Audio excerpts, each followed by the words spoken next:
Great job, everyone! With all of your hard work, Avengers Endgame has now become one of the highest grossing films of all time. Another win for comic book movies, am I right? So true, Mr. Hollywood Boss. Ever since the turn of the millennium, with movies like X-Men, Blade, and Sam Raimi's Spider-Man, everyone has been gobbling up comic book movies like crazy. The fact that people bought into like 5 Batman reboots in this time is insane. All the more money for us. As long as people watch, we'll make more. Do you guys ever think that churning out movies so similar to one another will get tiring after a while? Won't people catch on to us doing the same thing over and over to only eventually stop watching all the things that we produce? Why don't we try something new? There's only so many stories we can tell with the same characters before it becomes repetitive and stale.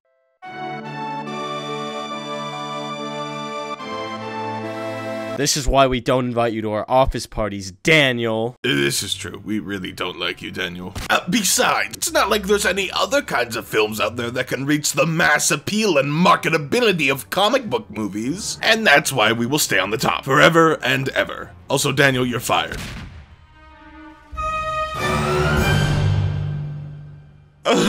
Our strategy was so great! Why are our movies making no money? Sometimes I miss Daniel. What will people watch now? Hey, hey, hey! It's me, Koopas. Good God, it's so much money! Is that $1.36 billion? Who could have guessed that making a good product would yield good results?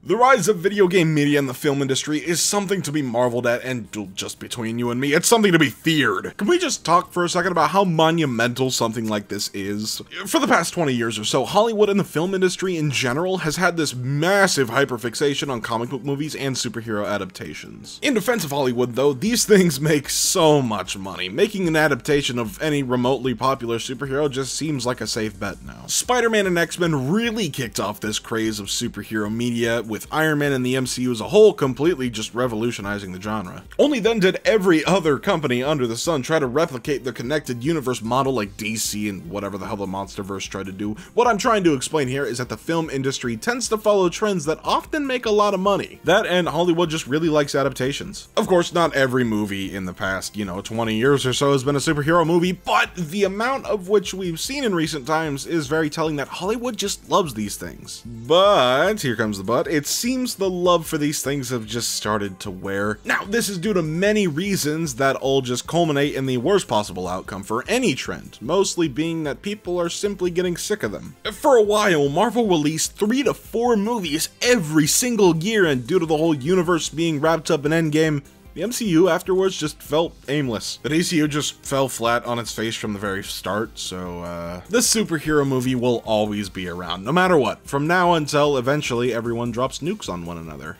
Oh, speaking of, seriously, where did this huge switch in video game movies even come from? For the longest time, video game movies were seen as this taboo item, never to be touched due to how terrible, oh god, these things were awful. From the very start, video game movies were doomed with releases like the Super Mario Bros. Movie back in the 90s. To be fair, however, video games were still very primitive back in the 90s. It wouldn't be until the very late 90s and early 2000s where video games started to tell big and bombastic stories, so with a movie like Mario in the 90s, you kinda had to take creative liberties to make a memorable movie. It also just didn't help that Mario was one of, if not the biggest name in gaming up until that point. Well, I mean, he always has been, of course, but this movie came out 10 years after the first Mario arcade game dropped. Yeah, that's pretty early. This was the first and biggest nail in the coffin that video game movies were simply not it. Again, video games didn't have crazy, awesome stories to tell in mass just yet. It also didn't help that, for the most part, gaming was still pretty new and was seen as a toy for young children, not something to be taken seriously by all ages.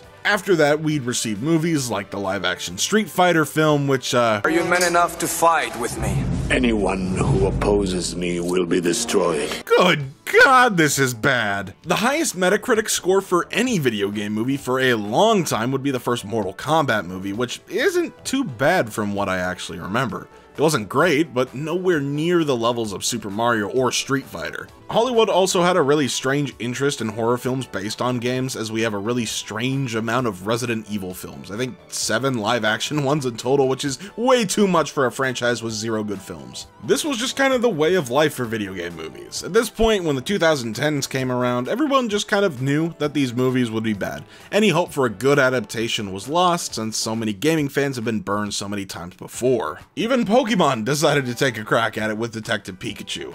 Of all storylines to adapt into film, making a talking Pikachu just might have not been the best move, especially when you make him Ryan Reynolds. I'm sorry, he may make a great Deadpool, but who thought it was a good idea to make him Pikachu? Come on. I mean, the novelty of seeing Pokemon in live action is pretty awesome, but after that it just kind of wears off and the movie becomes stale. Despite quite literally any attempt on a video game movie was met with severe backlash from both critics and fans, as Hollywood execs just can't seem to get it right. Video games have evolved greatly over the past 20+ years since the Mario movie. There are opportunities, great opportunities, to tell amazing stories with these characters. It just felt like they simply didn't want to put in the effort to make a good movie, because by putting a character you know on the big screen, they would make a lot of money. That is, until you manage to piss off every Sonic fan to ever exist. Out of all the game franchises to do some good, it turns out to be Sonic? The Sonic. You know, the guy who kissed a human? Whoa, that's Sonic? I'm sorry for picking off low-hanging fruit Sonic fans. I'm gonna level with you. I really love Sonic. Please don't kill me. But seriously, the 2010s had not been kind to Sonic. It had to have been one of the worst times to be a Sonic fan, only for it to get even worse when Paramount finally drops the trailer to their brand new Sonic movie, and it's,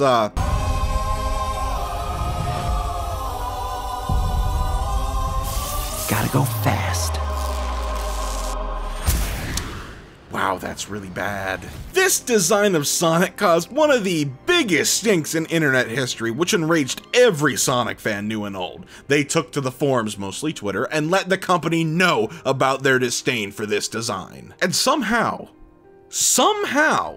they listened. The studio even went as far as to delay the movie a couple months to reanimate the Sonic movie to fix its design, and to say the very least, oh god, yeah, it paid off real big. Jeff Fowler and his team went out and listened to the fans, the very target demographic of the movie, and by listening to their critiques, went out and made the best video game movie up until that point. Nothing plot-wise was changed about the movie, just Sonic's design, and yeah, it's not the most groundbreaking movie to ever exist, but it's a good movie regardless. So good that it grossed well over $300 million at the global box office and went out to become something really special. Sonic is known for his crazy history, and having this roller coaster of a release is something to behold. The second Hollywood execs gave us what the fans wanted, the movie turned out to be a huge success. It definitely made far more than it would have otherwise if the original design had been allowed to be released. They even went out of their way and hired Tyson Hesse to redesign Sonic. This guy had made himself a huge name in the community by being the animation director of the Sonic Mania opening. Fans absolutely loved his work on the franchise, and to us, it was clear that Jeff Fowler cared about the Sonic movie and what people thought of it. This led to not only the Sonic movie franchise to insane heights, but Sonic as a whole now is more popular due to more people being introduced to this world and its characters. People absolutely loved Sonic the Hedgehog, and this movie was a great showcase of that, for better or for worse. This franchise would have never gotten past the first movie. Now, we've gotten 2 sequels and a high-budget spin-off show.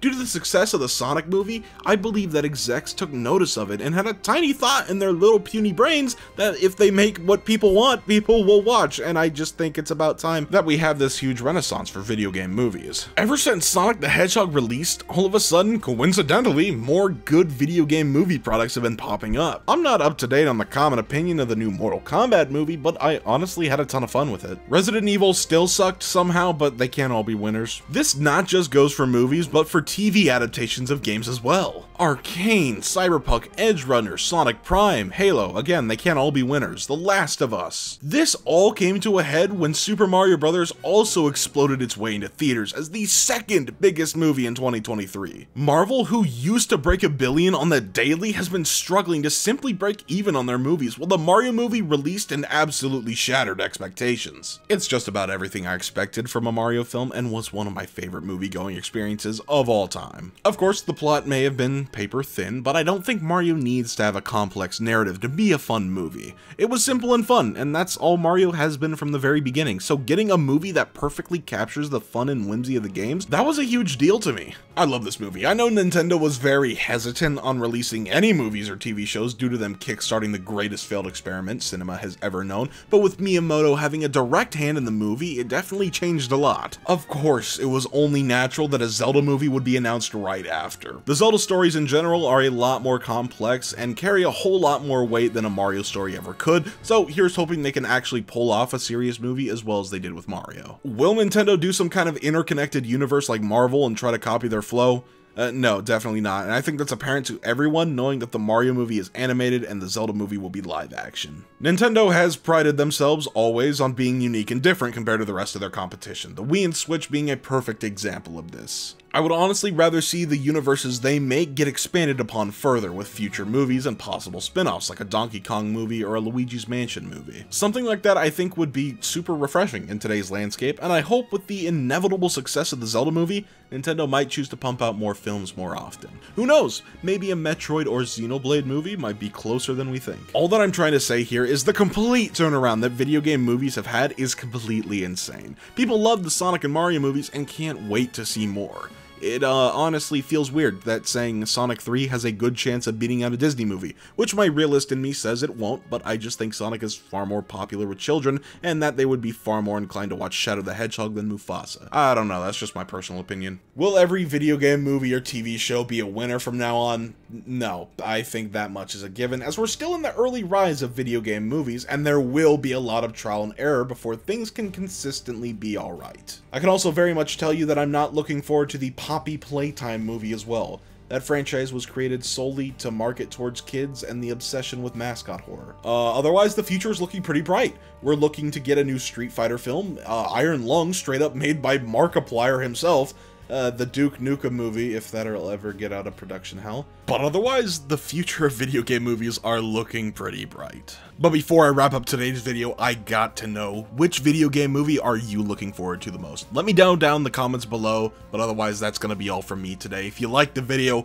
make sure to go ahead and smash that like button in the face and subscribe to the channel. We're on the road to 1,000 subscribers, and I would love to see each and every single one of you there. But my name is Dylonic, and I will see you all in the next video. Make sure to take it easy and stay fresh.